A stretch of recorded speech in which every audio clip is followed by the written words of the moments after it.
এরা একটা লাইন লিখলেও বিএনপির ক্ষতি হয় প্রতিদিন। এরা বিএনপির প্রশংসা করা মানে জনগণ মনে করে বিএনপিটা ওর মতো বিএনপি, টাউটের মতো বিএনপি। আর কিছু লোক আছে যাদের নাম না বলাই ভালো, কারণ ওরা বিতর্কিত হয়ে গেছেন। তো আসলে সকলে চেয়েছে যে আসলে হাসিনার পতন হোক বা আওয়ামী লীগ পালিয়ে যাক, কিন্তু যখন পালিয়ে গেলেন তারপরে আমরা দেখছি এক একজনের এক এক রূপ। কিন্তু আগে থেকে এখন অবধি আমরা কয়েকজনকে দেখছি যে তারা আগে যা করতেন এখন তাই করেন, দেশের সাথে কাজ করেন। যদি পিনাকি ভট্টাচার্য, ইলিয়াস হোসেন, কনক সরেনের কথা যদি বলি, দেখেন বাংলাদেশের 5ই আগস্টের আগে বাংলাদেশের সব মানুষের একটা আকাঙ্ক্ষা ছিল, ডান হোক বাম হোক, ইউটিউবার হোক, কলামিস্ট হোক, আলোচক হোক, রাজনীতিবিদ হোক, সবাইকে নিয়ে একসাথে কাজ করবে। এবং আমার একটা দর্শনও এরকম ছিল, নায়ক নায়িকা, শিল্পী, সাহিত্যিক, কবি, সাংবাদিক, আলেম ওলামা, মুয়াজ্জিন, কারি, ইমাম, শায়েখ, পীর, মাশায়েখ সবাই মিলে এই দেশটাকে হাসিনা মুক্ত করতে হবে। সেই অবদানের জন্য বাংলাদেশের যাদের নাম বললেন আমি প্রত্যেকের প্রতি সম্মান এবং শ্রদ্ধা জানাই যে তারা যার যার স্ব স্ব অবস্থান থেকে বলিষ্ঠ ভূমিকা পালন করেছে এবং তাদের এই অবদানের উপর ভিত্তি করেই আজকের এই বাংলাদেশ হাসিনা মুক্ত হয়েছে, কারণ তারা একটা পরিবেশ পরিস্থিতি তৈরি করেছে। এখন এখানে অনেকেই আপনি সহ অনেকেই ধারণা পোষণ করেন যে কিছু কিছু ব্যক্তি এই কাজগুলো করেছে তাদের কারো একটা ইঙ্গিতে, যাতে আপনার সোসাইটিতে তার একটা ইমেজ ক্রিয়েট হয় এবং আপনি তাকে বিশ্বাস করেন যে লোকটা আমারই, এবং এই বিশ্বাসের উপর ভিত্তি করে আপনি তার ফলোয়ার হবেন, ফ্যান হবেন। পরবর্তীতে একটা সময় এসে সে আপনার বিশ্বাসের উপরে ঘাটতি বাজিয়ে এমন কিছু তথ্য দেবে যা আপনি চাইলেও অবিশ্বাস করতে পারবেন না, এবং ওইটাকে বিশ্বাস মনে করেই তার সাথে থাকবেন, কিন্তু দেশের বড় ক্ষতি হয়ে যাবে। রাজনৈতিক দলগুলোর মধ্যে এক ধরনের অস্থিরতা তৈরি হয়ে যাবে, দেশের মধ্যে এক ধরনের ঝঞ্ঝাল তৈরি হবে। এটাও কিন্তু অনেকে মন্তব্য করেন বা বলেন, এটাকে উড়িয়ে দেওয়ার কোনো রাস্তা নেই। কিন্তু তার মানে 5ই আগস্টের আগে তাদের ত্যাগগুলোকেও ভুলে যাওয়ার কোনো কায়দা নেই। সেটা ধরেন খারাপ উদ্দেশ্যেও যদি কোনো ভালো কাজ করে থাকে, কারণ 5ই আগস্টকে হেল্প করেছে। কিন্তু এখনকার সময় এই জিনিসগুলো কিন্তু প্রকাশ পাচ্ছে, কারণ আদর্শিক জায়গায় একটা লড়াই আর আদর্শহীন লড়াই পার্থক্য। আপনি তাদেরকেই সঠিক পাবেন যাদের গেম, যাদের গোল আগেও যা ছিল এখনও তা ছিল। বুঝতে হবে তারা আদর্শিক লড়াইটা করে যাচ্ছে।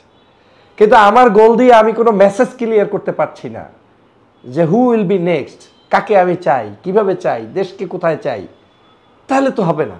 ফর এক্সাম্পল, আমি সমালোচনা করব, বিএনপির পক্ষে বিপক্ষে বলবো, আর একজনের বিপক্ষে বলবো, কিন্তু নিশ্চয়ই সেটা আওয়ামী লীগের মতো করে কোনোদিন হবে না। কারণ আওয়ামী লীগ এক পদ্মা সেতুর থেকে যত হাজার কোটি টাকা দুর্নীতি করে খেয়ে গিয়েছে, এই এক বছরে বিএনপি সারা দেশে চাঁদা তুইলেও তার অর্ধেক খাইতে পারে নাই। আপনার দৃষ্টিতে তো সে খারাপ হয়ে গেছে, অনেক কিছু করেছে, কিন্তু খারাপের উদাহরণটা আমি দিলাম।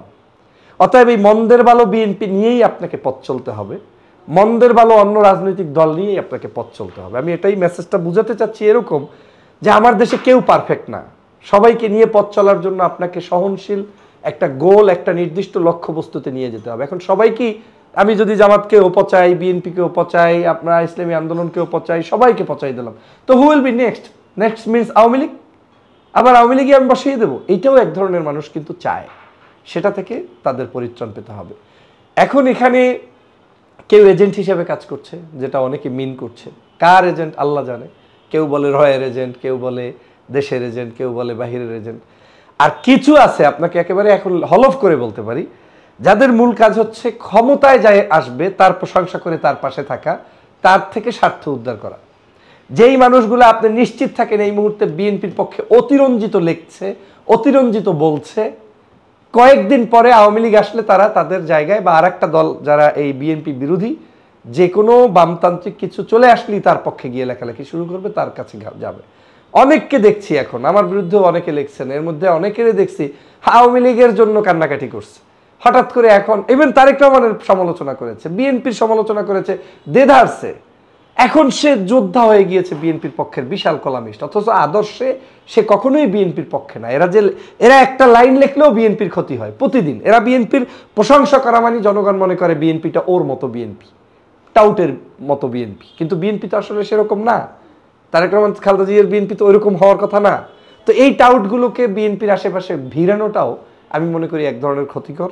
উচিত ছিল বিএনপির নিরপেক্ষ দৃষ্টিতেই দেশের মানুষ যে যতটুকু অবদান রেখেছে সেই মানুষগুলোর সমালোচনা কেউ ধারণ করা, পক্ষে বিপক্ষে মানুষ থাকবে সেগুলোও নিয়ে নেওয়া এবং তাদেরকে অ্যাকনলেজ করা। এই যে গত কয়েকদিন আগে বিএনপির 2টা পোস্টার দেখলাম, জুলাই কি জানি, গো ফর জুলাই না জুলাই, মানে জুলাইতে যারা অবদান রেখেছে অ্যাক্টিভিস্ট হিসেবে দেখলাম।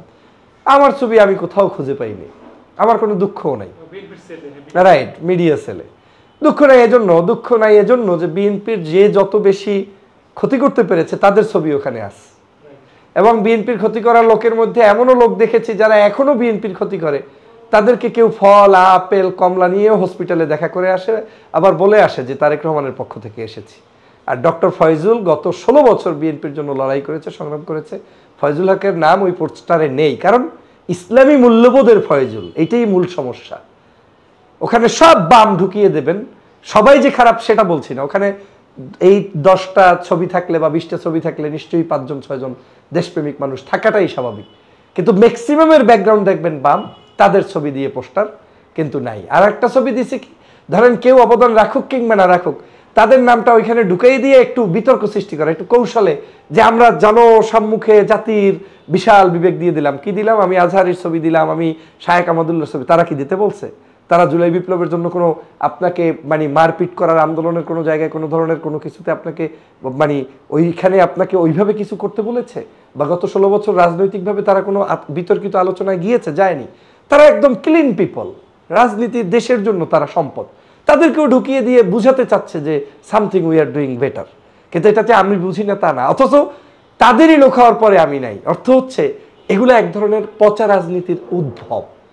এগুলো হচ্ছে আপনাকে ক্রসিং করা, আপনাকে ক্রস ফায়ার দেয়া। এইটা করছে কারা? বামেরা করছে। এটা করছে কারা? বিএনপির কিছু মানুষ ওখানে ঢুকে ঢুকে করছে। না হয় ইফতার মাহফিলের বাংলাদেশের শতকরা মানে যতগুলো দল ছিল এবছর, আমি নিজে সব দলের দাওয়াত পেয়েছি এবং প্রথম টেবিল থেকে 1-2 টেবিলে আমাকে সবাই সম্মান করে বসিয়েছে। আমি কিন্তু আমার এই অ্যাক্টিভিস্টদের বৈঠকে পাই নাই, এরপরে স্ট্যান্ডিং হয়েছে, পাই নাই। এখন এইগুলো তারেক রহমান সাহেবের কাছে কে বলবে? বলবে যারা, তারা আশেপাশে সব 5 তারিখের পর সব বামগুলো বসে গিয়েছে, কেউ বলবে না। বলবে না কেন? ওরা এখন এই ক্ষমতা এনজয় করবে, বিএনপিটাকে ডানপন্থী মানুষ, ইসলামপন্থী মানুষ থেকে দূরে রাখবে, ঠেলা ঠেলা দিয়ে বিএনপিটাকে খেয়ে দিয়ে কঠিন এক পরিস্থিতিতে ফেলে নির্বাচনে ক্ষমতায় যদি চলেও আসে, এই দলটাকে এমন একটা পরিস্থিতির মধ্যে আনবে যাতে করে আর জীবনে কোনোদিন দাঁড়াতে না পারে। সেই পরিস্থিতি করে দিবে আলেমদের কাছ থেকে, ইসলামের কাছ থেকে, ধর্মভিত্তিক দলগুলোর কাছ থেকে। আর বামেরা তখন আবার গিয়ে ওই আওয়ামী লীগের সাথে বাতাস দিবে। এটাই হচ্ছে বাস্তবতা।